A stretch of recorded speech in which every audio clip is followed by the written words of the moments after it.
Assalamualaikum warahmatullahi wabarakatuh. Bagaimana kabarnya anak-anak? Semoga kalian dalam keadaan sehat walafiat.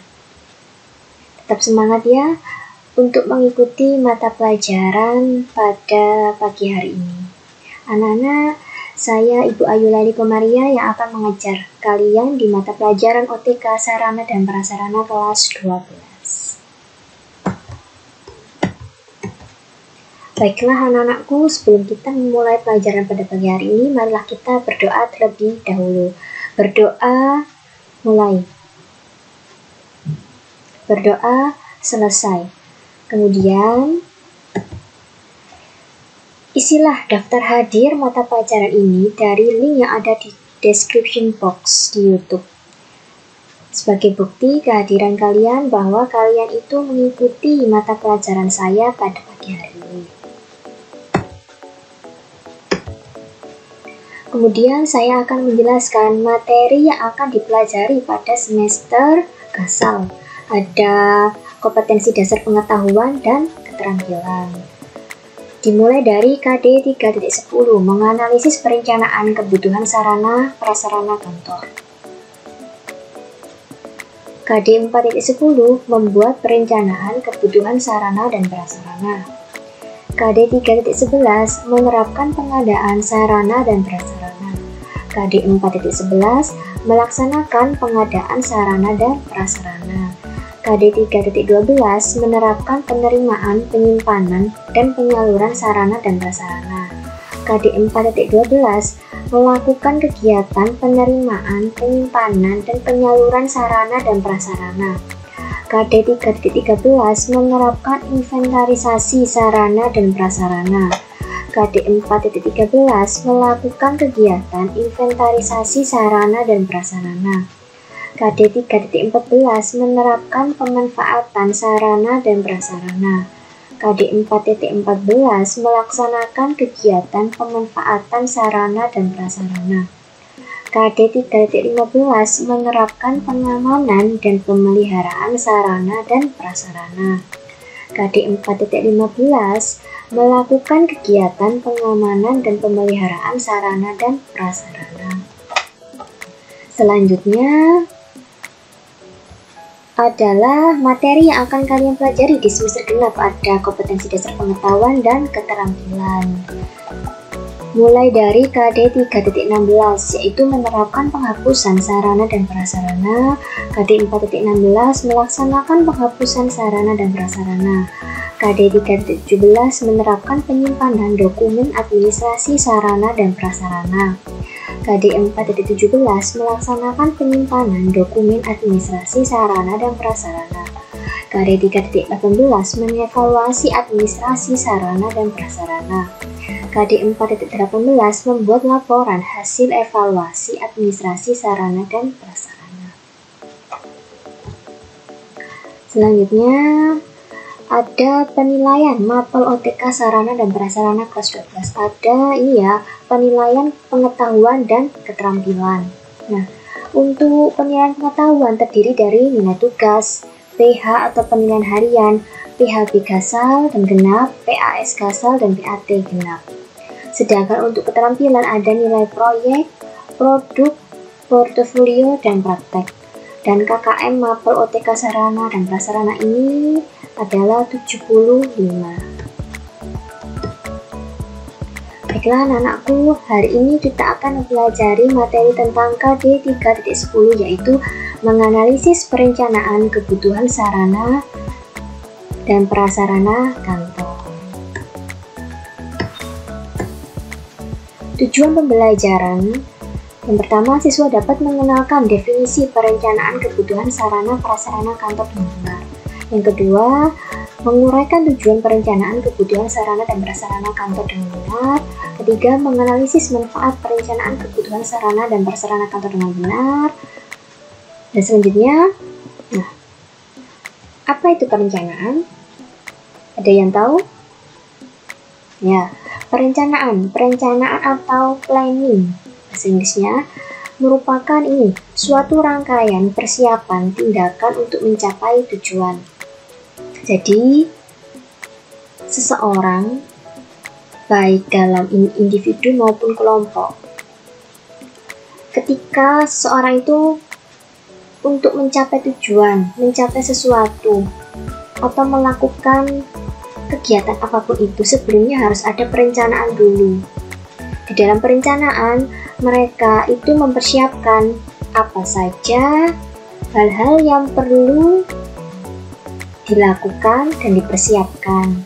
Nah, segala sesuatu yang direncanakan dengan baik atau segala sesuatu yang ada perencanaan terlebih dahulu, otomatis kegiatan itu akan berjalan dengan lancar.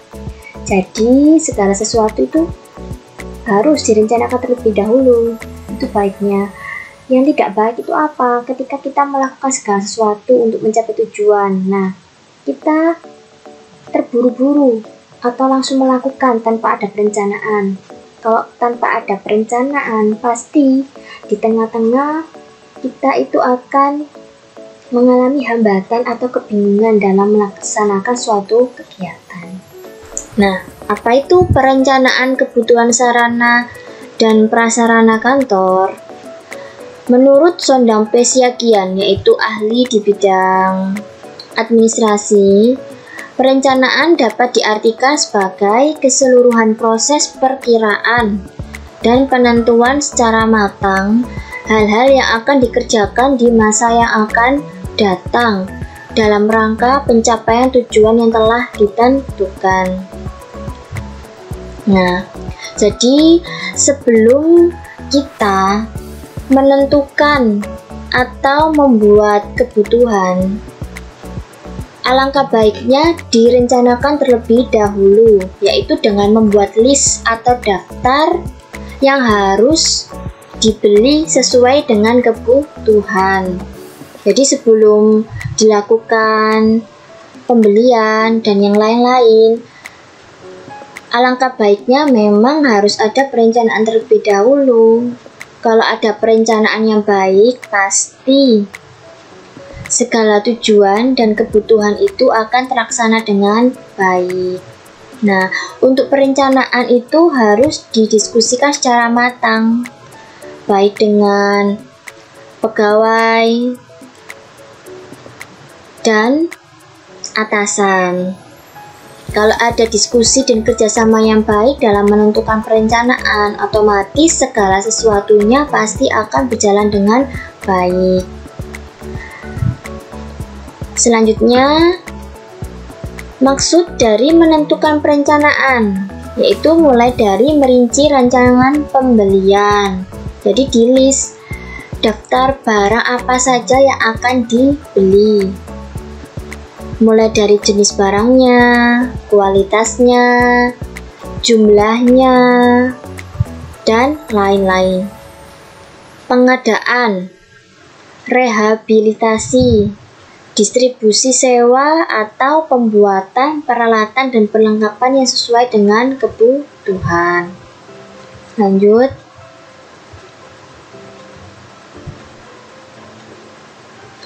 Selanjutnya, perencanaan kebutuhan. Tadi sudah menjelaskan tentang perencanaan. Sekarang menjelaskan tentang perencanaan kebutuhan.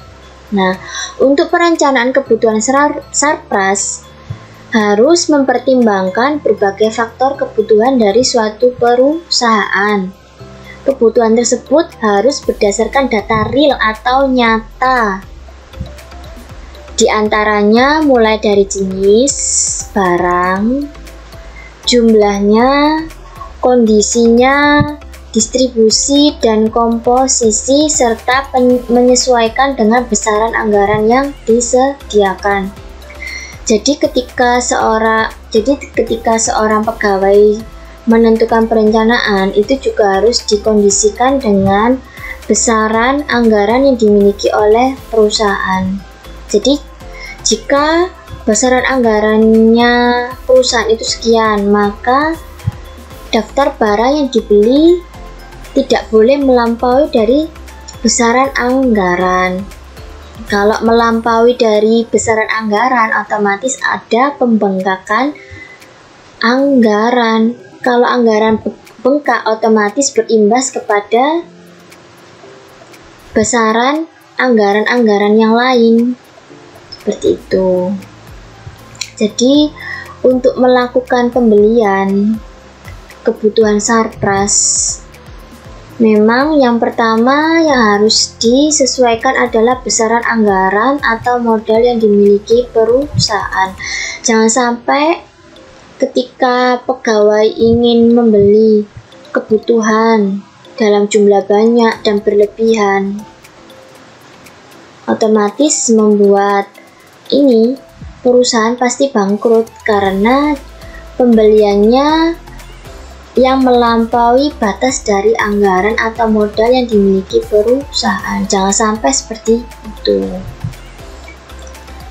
Nah, jika segala sesuatu direncanakan sebelumnya atau ada perencanaan kebutuhan sebelumnya, pasti perencanaan akan berhasil, tepat, dan berdaya guna atau bermanfaat bagi perusahaan tersebut. Jadi segala perencanaan itu sangat penting.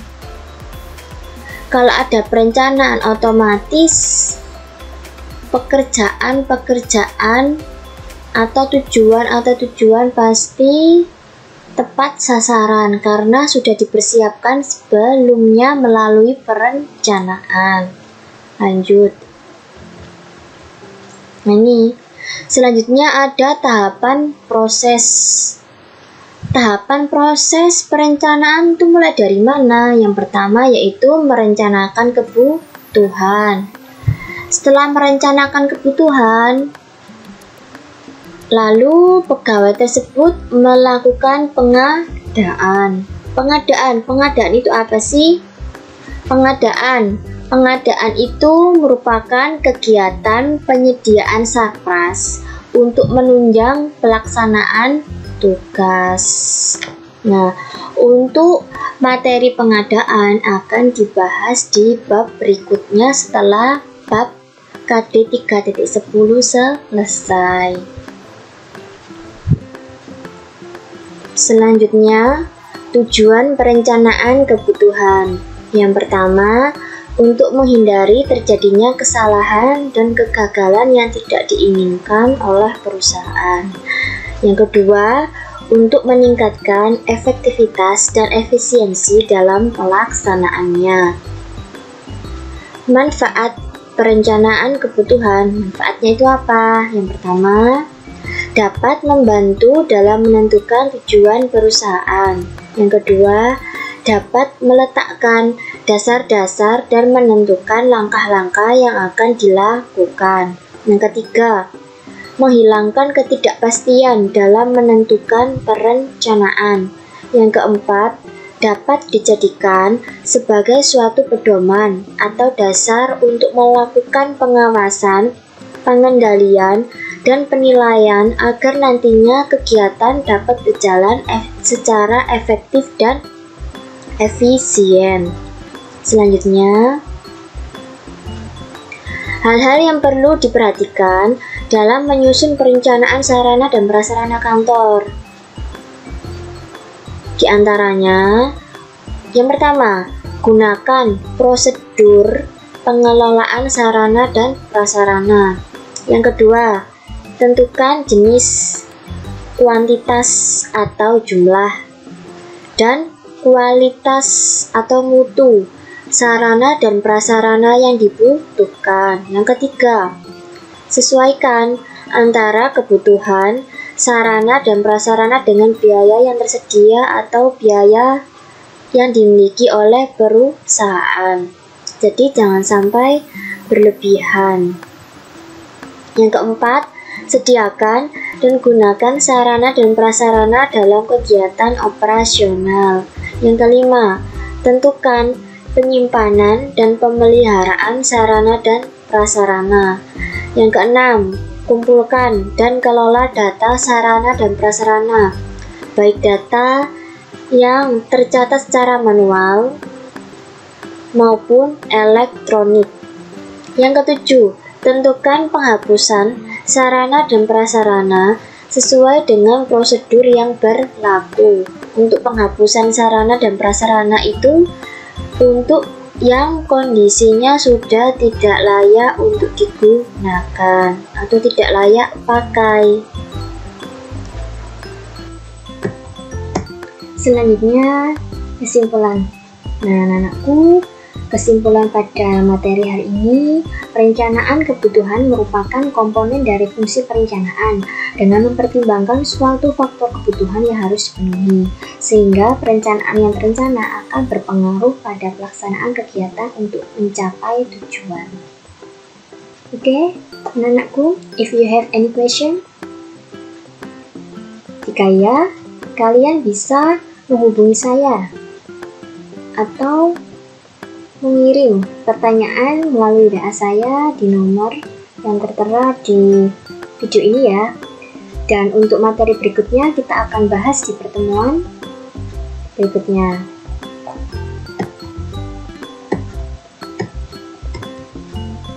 Semoga materi hari ini bermanfaat bagi kalian. Tetap semangat dan jaga protokol kesehatan. Jangan lupa 5M. Baiklah anak-anakku,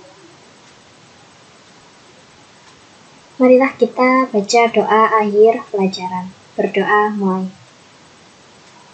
Berdoa selesai. Sekian dari saya. Wassalamualaikum warahmatullahi wabarakatuh.